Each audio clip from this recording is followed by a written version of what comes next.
vie ne peut pas être... Les miracles de Dieu, est-ce que les miracles de Dieu arrivent tout le temps? Les miracles de Dieu n'arrivent pas tout le temps, mais les réponses de Dieu arrivent tout le temps. Alléluia. Amen. Les réponses arrivent tout le temps. Ça dépend de ta foi. Et dépend des confusions de la parole de Dieu. Elle va dépendre de ce que nous allons voir aujourd'hui. Alléluia. Je m'ai déjà enseigné presque 11 heures sur les 7 raisons pour lesquelles les chrétiens doivent avoir des épreuves. Les mots capitaux dans cet enseignement étaient comme la persévérance. Amen. Il y a certaines impossibilités qui demandent que tu puisses persévérer. Qu'est-ce que j'ai dit? Il y a certaines noms. La plupart des impossibilités exigent que tu puisses persévérer. Persévérer dans notre sens rappelle un peu une certaine résistance, à une certaine endurance. Que tu frappes un peu. Alléluia. Vous savez que beaucoup de chrétiens s'imaginent, vous allez entendre aujourd'hui, ils croient que le diable est mort. Hein? Il dit que le diable, oh, vous voyez le diable partout. Mais le diable est partout. Sauf pour ceux qui ne le voient pas. Le diable est encore le Dieu de ce monde. Ce n'est pas moi qui l'ai dit. C'est la Bible qui l'a dit. S'il est le Dieu de ce monde, ça dit que son rôle, il continue à le jouer tous les jours. Son rôle, il est, en fait, les partis politiques, il est parti au pouvoir, et puis il y a ce qu'on appelle l'opposition. Il continue à faire de l'opposition. Et c'est un vrai opposant. Alléluia. Amen. Qu'est-ce que l'opposition peut faire dans un parti politique? L'opposition, c'est de faire en sorte qu'une loi ne passe pas, quelque chose ne passe pas, que le plan que la majorité ait ne puisse pas s'accomplir. Amen. La majorité, c'est nous les enfants de Dieu avec les 16 ans, je dis. Alléluia. Nous paraissons minoritaires, mais nous sommes majoritaires. À la fin des temps, nous serons majorité. Au ciel, nous serons majorité. Alléluia. Alors, si vous croyez que l'opposant va s'arrêter là, tu te trompes nécessairement. L'école de Jésus-Christ, c'est l'école de la persévérance. Il faut voir ça. La colonne de témoin. Alléluia. Il y a certaines choses certaines impasses qui sont là. Tu ne persévères pas, elles ne vont pas s'accomplir. Amen. Dans une langue du Congo, on dit la pirogue échoue souvent quand il arrive près de la berge. Amen. Je crois que dans toutes les langues, il y en a là. Amen. Pourquoi? Parce que la personne est... C'est-à-dire que tu arrives auprès du but. Et souvent, les chrétiens sont comme cette pirogue-là. Le but est là. Mais il est, j'échoue, manque de persévérance. Les enfants d'Israël, où est-ce qu'ils ont échoué? Près du but. Ils ont manqué quoi? La persévérance.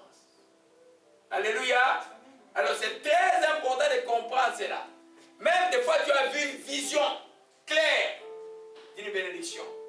Si tu n'as même pas dans la prière que tu ne persévères pas, elle ne va pas s'accomplir. Alléluia. Amen. L'enfant de Dieu doit être persévérant, persévérante. Tu dois être... Ton but est la persévérance, ça veut dire simplement que tu vois de loin et tu avances avec la foi. Tes yeux sont sur le but. Amen. Le but. La promesse que tu as. Amen. Tu es comme qui? Comme Jésus à la croix du Calvaire. Il avait les yeux fixés sur le but. Il fallait qu'il dise ce jour-là que tout est accompli. Donc de Gethsemane jusqu'à là-bas, il a persévéré. Contre quoi? Contre les épreuves de toutes sortes. Alléluia. C'est pas me bien aimé.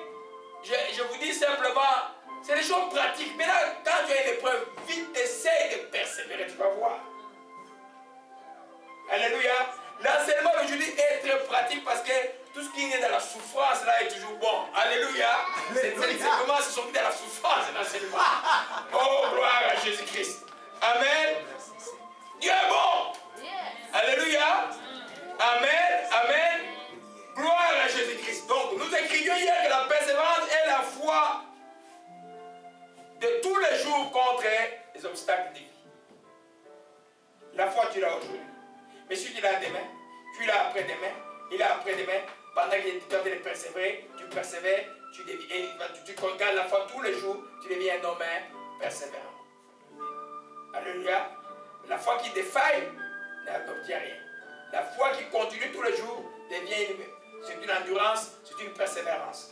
En d'autres termes, tu dis, quel que soit ce que je vis, moi, je verrai la gloire de Dieu. Amen. Alléluia. Amen. Vous n'êtes pas venu de la chrétienté pour vivre une vie de tristesse. C'est des joies que nous avons vécues là, tout à l'heure là. Et là, une autre dimension de la vie de tous les jours aussi. C'est la lumière du monde. Alléluia. Gloire à Jésus-Christ. Donc la persévérance est la résistance de la foi à l'épreuve. Alléluia. C'est une nouvelle définition que je vous donne. La résistance de la foi à l'épreuve. Quand tu résistes à l'épreuve, tu es persévérant. Alléluia. Dans la chrétienté, il y a certaines choses. Prenons dans le cas de délivrance, je vais juste à l'introduction. Certains démons, il est parti. Il y a d'autres, il te regarde. Tu donnes un coup, il te regarde. Tu as besoin de persévérer pour qu'il est parti. C'est pourquoi la Bible dit résister au diable. Amen. Avec une foi ferme. Et une notion de persévérance dans la foi. Amen. Alléluia. Amen. Je vous promets, je vais vous voler 10 minutes parce qu'il y a beaucoup de choses à dire aujourd'hui. Alléluia. Amen. Amen. Alors, si nous ne persévérons pas, nous ne verrons pas la puissance de Dieu. Alléluia. Amen. Amen. Parce que le Dieu que nous prions, il s'appelle aussi le Dieu de la persévérance. Comment le Dieu tout-puissant, qui dit la chose accomplie, est-il le Dieu de la persévérance? Ça veut dire quoi? Dans Romains 15, verset 5, on va le lire rapidement. Romains 15, verset 5, je suis là. On va le lire rapidement. Que le Dieu de la persévérance, écrit l'apôtre Paul, et de consolation vous donne d'avoir les mêmes sentiments les uns envers les autres en Christ, avec tous ensemble d'une seule bouche, vous glorifiez Dieu le Père, et Père de notre Seigneur Jésus-Christ. Amen. Que le Dieu de la persévérance. Ça veut dire quoi? Ça veut dire simplement. Hein? Non, oui, ça dit que c'est un Dieu qui aime ses enfants qui persévèrent. Alléluia. Amen. Lui, il persévère dans son amour éternel. En d'autres termes, il est le Dieu qui pardonne tout le temps. Vous savez, Moïse a écrit, quand ils avaient été rebelles, il a dit, Seigneur, montre ta grandeur. Moi, je croyais quand il disait ça la première fois, je croyais la grandeur de Dieu était le feu. Il a dit, mais que c'était ta miséricorde. Mais bien, ne jouez plus avec Dieu là. Je venais dans l'esprit, me dit à Lingala, Mawayanza, mes aliaos. C'est pas tous les jours que ça arrive là. Mawayanza, ça veut dire la miséricorde de Dieu. Alléluia. Alléluia. C'est la plus grande force de Dieu. C'est la miséricorde. Le Dieu qui dit c'est là, c'est de pardonner. Amen. C'est un Dieu de la persévérance. C'est-à-dire que quand il a dit une chose, il va persévérer dans cette chose jusqu'à l'éternité. Il ne se renie pas. Et il ne changeait pas. Celui qui persévère ne changeait pas. Il reste assujetti à ce qu'il a fait jusqu'à obtenir les résultats. Alléluia. Mais il y en a qui sont refusés. Si ton but n'est pas bon là, n'est pas approuvé par Dieu, tu peux persévérer comme tu veux, tu vas aller à côté. Mais si ton but est approuvé par Dieu et que tu persévères, même si tu restes juste la tête là, tu verras la gloire de Dieu. Alléluia. Amen. Amen. Commençons par Hébreux 10. Hébreux 10. Donc nous sommes en train de voir la troisième condition qui transforme l'impossibilité à la possibilité, qui est simplement la persévérance. Alléluia. Gloire à toi, Seigneur, que ton nom soit béni. Gloire à toi, Jésus-Christ. Amen. Amen. Gloire à toi, Seigneur, que ton nom soit béni. Hébreux 6, verset 10. Frère Dari, tu peux nous lire cela, mon frère. Alléluia. Hébreux 6, verset 10. Car Dieu n'est pas injuste pour oublier votre travail et l'amour que vous avez montré pour son nom, et en rendant encore des services aux saints. Nous désirons que chacun de vous montre le même zèle pour conserver jusqu'à la fin une pleine espérance, en sorte que vous ne vous relâchez point et que vous imitiez ceux qui, par la foi et par la persévérance, héritent de promesses. Oui, Amen. Verset 13 à 14 jusqu'à 15. Oui. Lorsque Dieu fit la promesse à Abraham, ne pouvant jurer par un plus grand que lui, il jura par lui-même et dit, certainement, je te bénirai et je multiplierai ta prospérité.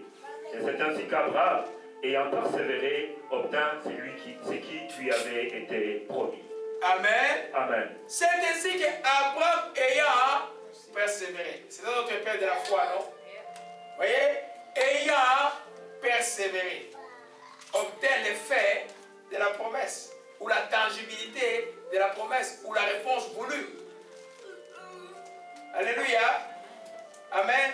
Si lui qui est notre Père de la foi, il a persévéré, toi tu dois persévérer. Qu'est-ce qu'Abraham a fait? Il avait la promesse. Qui a une promesse de Dieu ici? Amen. Persévère. Amen. Il y en a qui se posent la question, comment persévérer? Soyez sincères là. Amen. Il y en a qui ne savent pas comment persévérer. Soyez sincères. Tout le monde sait comment persévérer? Non. Ok, on va entrer en détail là. C'est pourquoi l'enseignement est là. Alléluia. Amen. Vous connaissez un peu en partie là. Vous connaissez déjà le fait. Il y a des choses pour persévérer, mais on va entrer en partie pour que cela soit structuré dans votre cœur. C'est pourquoi nous sommes là. Amen. Pour tous. Alléluia. Je vous dis que c'est un accouchement de douleur, d'une grande douleur dans vos enseignements. Alors, ça doit profiter des millions. Alléluia. Amen. Gloire à Jésus-Christ. Amen. Amen. Vous voyez le texte, il dit que verset 12, enfin que vous ne vous relâchiez pas. Dans le contexte, il parle de ceux qui servent Dieu. Amen. On va voir ça en particulier. Qu'il n'y a rien, si vous servez Dieu, il dit simplement ici que Dieu n'est pas injuste pour oublier le fruit de votre travail. Et il récompense à servir Dieu. Amen. Il ne récompense. Il ne récompense terrestre, il ne récompense céleste. Toujours. Alléluia. Pour ceux qui ne se relâchent pas. Mais si toi, ta vie à toi est comme, je ne sais pas, en mathématiques, on appelle ça quoi? Bah? C'est une ligne et puis il y a une interruption et puis une solution de continuité, une ligne et puis solution de continuité. Ça ne marche pas comme ça là. La persévérance est une ligne qui n'a pas de solution de continuité. C'est une ligne qui se brise, pas pour parler en français simple. C'est une ligne qui se coupe, il n'y a pas d'espace, c'est vide. Amen. Amen. Dans la persévérance, tu dois au moins avoir une constante. S'il n'y a même pas d'élévation, mais par rapport à ce que tu peux dire, reste là, tu dis, moi c'est ça là, je vais persévérer. Alléluia. Oh, Abraham ayant persévéré, il obtint l'effet de la promesse. Des fois c'est dur, des fois ça prend du temps. Amen. Mais si tu es, d'abord tu rendis comme tu sais, l'enseignement concerne d'abord ceux qui obéissent à Dieu. Si tu obéissais à Dieu et que la chose perdue, mon frère, ma soeur, question de temps, ça va s'accomplir. Alléluia. Les enfants d'Israël n'ont pas persévéré, ils ont murmuré. Ils ont fait naufrage tous. C'est une nouvelle génération qui arrive. Alléluia. Amen. Et Jean-Marc n'a pas persévéré, il a abandonné Paul en cours de route à des services. Amen. Dieu merci, s'est répandu puis il est retourné plus tard. Alléluia. Ce n'est pas anormal qu'un chrétien abandonne le chemin quelque part. Ça arrive souvent. Mais il faut te répondre, il faut te relever et avancer. Alléluia. Amen.